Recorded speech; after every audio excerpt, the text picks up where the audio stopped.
Għar-raba' sena konsekuttiva l-Istitut għall-Istudji Turistiċi l-ITS organizza laqgħa bejn l-istudenti u min iħaddem biex bekk l-istudenti familjarizzaw aktar mal-industrija turistika permezz tal-laqgħa ma' 65 rappreżentant ta' kumpaniji, ristoranti u lukandi differenti sabiex jingħataw opportunitajiet ta' xogħol. One News kien preżenti u tkellem ma' Kyle Paċkumbo, rappreżentant tal-lukand ewlenija f'Malta, fejn spjega li bħalissa x-xogħol fil-qasam tal-ospitalità qed jerġa' jirranka. Ix-xogħol żdied issa li ħerġin bil-Covid bil-mod il-mod u Malta miftuħa turisti, xogħol dieħel Malta.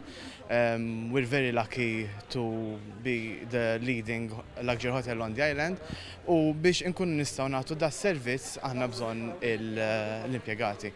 U fejn hu l-aħjar post meta jkollok impjegat li tiġi mgħallem minn nies Maltin ġewwa Malta fejn għandhom il-valuri tal-hospitalità Maltija.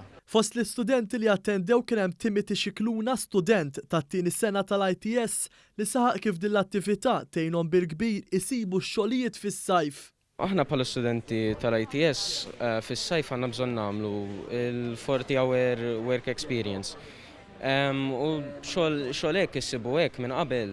Huwa tajjeb għall-esperjenza l-ewwel ħaġa fil-kċina u anke fil-bars u bħala service. Gerrit Attart, student, spjega magħna kif illum il-ġurnata għandu xogħol grazzi għall-esperjenza li ġab minn attività simili li assistejna għalija. Inħoss li minn din l-event l-istudent li jiena kont hawnhekk daw is-sentej jgħinek tikbar iktar il-qudiem bħala l-karriera tiegħek li minn hawn tista' tibda għal qudiem. Min-naħa tagħha l-kap tal-operat tas-servizzi korporattivi fi ħdan l-ITS Claire Briffa qalet kif din is-sena mistennija jaraw aktar suċċess ta' studenti li jsibu xogħol.